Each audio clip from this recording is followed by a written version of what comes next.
Hello, welcome to my channel. ఈరోజు మన ఛానల్లో పీతల ఫ్రైని సింపుల్గా, క్విక్గా, టేస్టీగా ఎలా చేసుకోవాలో ఈ వీడియోలో చూసేద్దాం.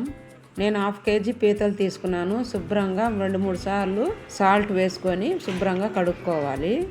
చిన్న పీతలు కాబట్టి కాళ్ళు కట్ చేసుకోకుండా వేసుకుంటున్నాను. పెద్ద పీతలు అయితే మీరు కాళ్ళు అవి కట్ చేసుకొని వేసుకోండి.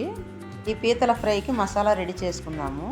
ఈ మసాలా జీలకర్ర, మిరియాలు, సోంపు, ధనియాల పొడి 1 స్పూన్, మిరప్పొడి 1 స్పూన్, ఆనియన్ 1, టమాటా 1 సన్నగా కోసుకొని వేసుకోవాలి. కొత్తిమీర కొంచెము, ఇందులోనే కొంచెం కరివేపాకు, 1/2 స్పూన్ పసుపు పొడి. ఇదంతా మిక్సీ కొట్టుకోవాలి మెత్తగా. చూడండి, ఇలా శుభ్రంగా కడిగి పెట్టుకున్నాను పీతల్ని. ఇలా శుభ్రంగా నీట్గా కడిగి పెట్టుకోవాలి. అల్లం వెల్లుల్లి పేస్ట్, మిక్సీ పట్టి పెట్టుకున్న మసాలా పేస్ట్ అంతా వేసుకోవాలి. ఇదంతా బాగా ఈ ఎండ్రకాయలకి పట్టించుకోవాలి.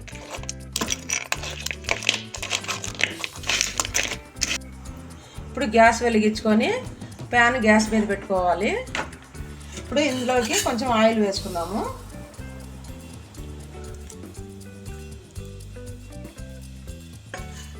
ఆయిల్ వేసుకొని మీడియం ఫ్లేమ్లో పెట్టుకోవాలి. చూడండి, కొంచెం సేపు ఇలా ఫ్రై చేసుకోవాలి. ఇప్పుడు ఈ మిక్సీ గిన్నెలో కొంచెం నీళ్ళు వేసుకొని ఇందులోనే వేసేసుకోవాలి. వేసుకొని కొంచెం సేపు మూత పెట్టి మగ్గించుకోవాలి. ఇప్పుడు చూద్దాము. క్రాప్స్ అంతా బాగా ఉడికింది చూడండి. ఇప్పుడు దీంట్లోకి నిమ్మరసం వేసుకుందాము.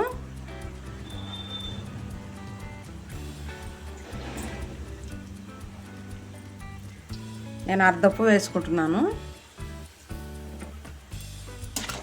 నిమ్మరసం వేసుకొని కలుపుకొని ఇంకా ఆఫ్ చేసేయడమే గ్యాస్. చివరిగా కొత్తిమీర వేసుకొని గ్యాస్ ఆఫ్ చేసుకోవడమే. కంపల్సరీగా మీరు ఈ రెసిపీని ట్రై చేయండి. ట్రై చేసి మీకు ఎలా కుదిరిందో కామెంట్లో నాతో షేర్ చేసుకోండి. లైక్ చేయండి, సబ్స్క్రైబ్ చేసుకోండి. Thank you for watching.